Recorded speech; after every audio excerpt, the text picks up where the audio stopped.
Every time we match up against y'all really wasn't scared, so we had to work. It was unbelievable. It was the worst officiating game in my sports writing career. Trying to buy some time, but Donaghy had a foul. And he's going to come, an elbow. Yes. This all the way. Look at his feet. His feet are outside of Robert Horry's. It was an embarrassment to the league that it was the worst officiated contest in professional basketball. And that's why we took y'all to Game 7 where we beat y'all on y'all floor. Yeah. No, it was just, all it took was you and some dirty refs. The 2002 Western Conference Finals between the Los Angeles Lakers versus Sacramento Kings was as hotly contested as it's still hotly debated. Many believe the NBA and refs rigged the series. Like we haven't heard that one before. The TV ratings would have suffered if it was a Nets vs. Kings finals. Commissioner David Stern even chimed in on the finals matchup saying, Lakers vs. Lakers. I would be lying if I told you there wasn't a special fascination with the Lakers. Game 6 of this back and forth series has gone down in infamy. Did the refs fix the game so the Lakers wouldn't get eliminated? Does this taint the Lakers three-peat? We get into that today.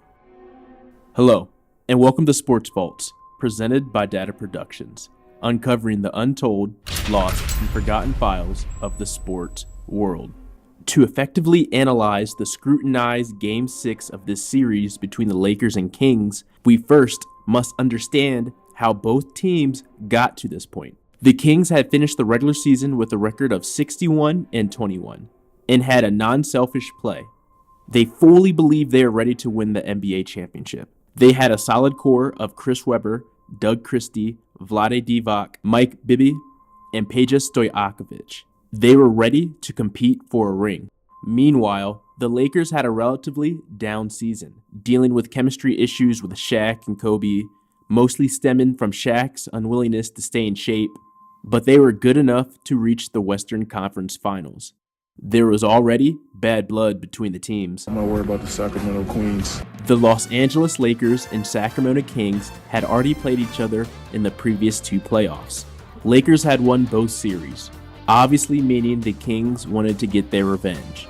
Many felt the underdogs were still the Kings, even though they had home court advantage and they had a better record. Everyone was surprised when the Kings had jumped to a 3-2 series lead, which meant Game 6 was in Los Angeles. On par with the whole series, the reffing was pretty egregious for both sides. Now granted, in playoff basketball, refs miss calls. That's on purpose. You let the players play the game.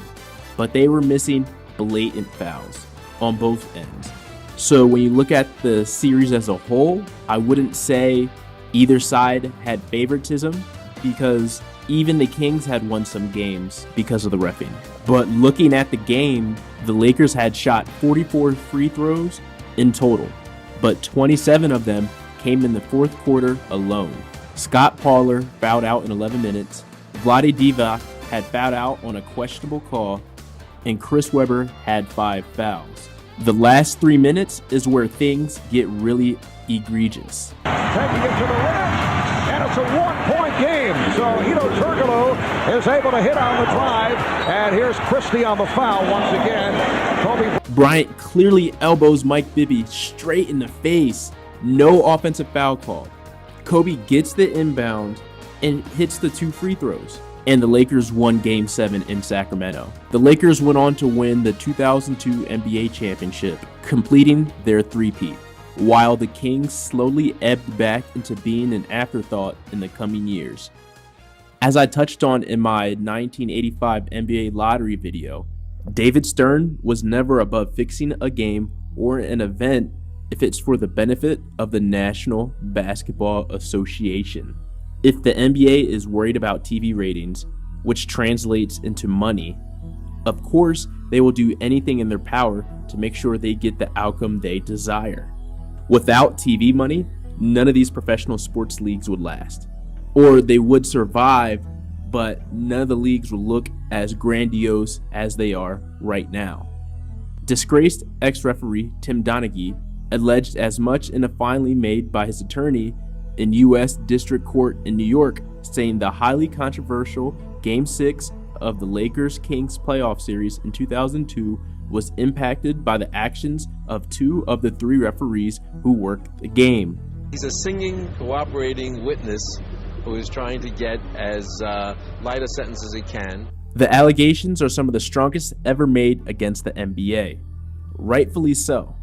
In the letter submitted by Donaghy's attorney, the following manipulation is alleged. Referees A, F, and G were officiating a playoff series between teams 5 and 6 in May of 2002. It was the 6th of a 7-game series, and a Team 5 victory that night would have ended the series. However, Tim learned from referee A that referee A and F wanted to extend the series to 7 games. Tim knew referees A and F to be company men, always acting in the interest of the NBA. And that night, it was the NBA's interest to add another game to the series. Referees A and F heavily favored Team 6. Personal fouls, resulting in obviously injured players, were ignored even when they occurred in full view of referees. Conversely, the referees called made-up fouls on Team 5 in order to give additional free throw opportunities for Team 6. Their foul calling also led to the ejection of 2 Team 5 players. The referees' favoring of Team 6 led to that team's victory that night, and Team 6 came back from behind to win that series. Although no teams are specifically named, it is not hard to deduce the game in question. The Lakers-Kings series was the only one that postseason that went to 7 games. And the officiating in Game 6 was so questionable, former presidential candidate Ralph Nader called for a formal investigation. If you ask me, I believe they rigged it. It only makes sense. But honestly, I think they made it up to Chris Webber by giving him a sports broadcasting job so early in his post-basketball career. For the longest time, he was not that good of an announcer, and they wouldn't pull him off any of the big games. I mean, he was not that good. I promise you, he wasn't. But they allowed him to develop, and now, I mean, he's pretty decent, I guess. But that's just me. What's your take on this topic? Do you think the NBA and refs fixed Game 6? Let me know your thoughts below in the comments. Like and subscribe for more investigation content like this. Join my Patreon today for only $5 to receive a monthly esoteric documentary on your favorite sports athletes and events. Real, raw, uncut, and uncensored without the limitations of YouTube. Join today to see the other side of the sports world.